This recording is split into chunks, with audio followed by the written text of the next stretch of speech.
Husbands, love your wives. The Bible's statement, love your wives, which appears in the book of Ephesians, is in the imperative form. It is a command that emphasizes obligation or necessity. It is not optional or a matter of personal preference. Instead, it is a must condition binding on all husbands. God is not pleading or begging men to love their wives, but instead telling them they have a duty. Furthermore, it is essential to note that this kind of love is not merely a feeling or emotion. Instead, it is an action that requires effort and sacrifice. Jesus Christ demonstrated this love, willingly dying on the cross for the church. Hence, a godly husband is called upon to emulate this kind of love and be willing to make sacrifices for his wife. It is worth noting that the imperative form in this passage suggests that men are typically unwilling to love their wives. This unwillingness is often rooted in selfishness, laziness, or other negative character traits.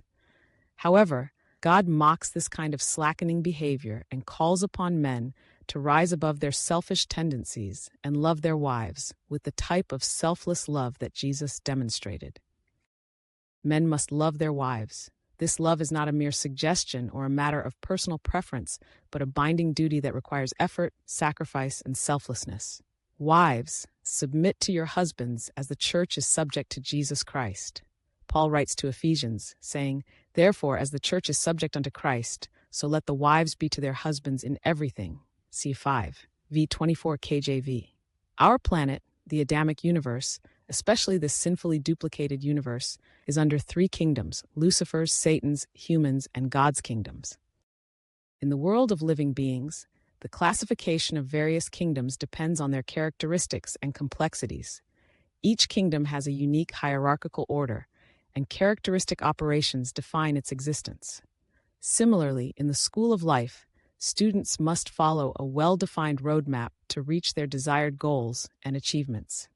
This roadmap consists of a series of well-planned steps and processes that students must undertake to acquire the skills, knowledge, and experience they need to achieve their desired outcomes. These steps may include acquiring primary education, pursuing higher education, gaining practical experience, and building a professional network. By following this roadmap diligently, students can achieve their goals and fulfill their aspirations in life.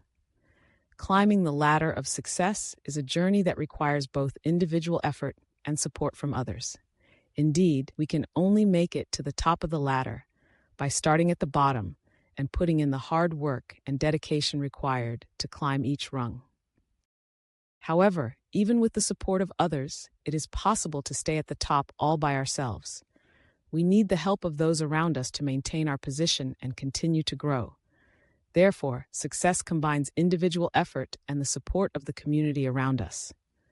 Submission is a terrible and horrific topic. However, it would have been easy to understand if anyone cared to think about the latter. The three kingdoms, God's kingdom, human's kingdom, and Lucifer's kingdom, each have distinct authority and governance. In this framework, every individual must adhere to the commands and decrees of their respective ruler. When God created Adam and Eve, it was with the intention that each of them would hold positions of authority akin to that of a king and queen. The family unit, comprising a husband, wife, and children, must function as a kingdom tasked with ruling over the earth and subduing it.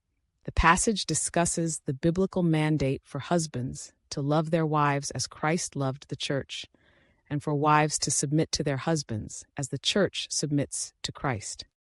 The mandate reflects the absence of genuine love in men and a lack of submission in wives.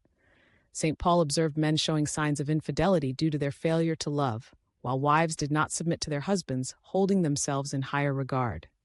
Sometimes, debating about submission in a marriage covenant raises countless unresolved disputes.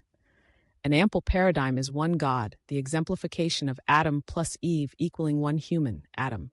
Eve emanates from Adam. Thus, when Adam converges with Eve, they jointly fabricate the indistinguishability of an indivisible God. It is superfluous to altercate concerning humility. It is inexorable to contemplate marriage as a kingdom with jurisdiction or authority. Hence, Adam and Eve rudiments to the kingdom of marriage under its blueprint, God.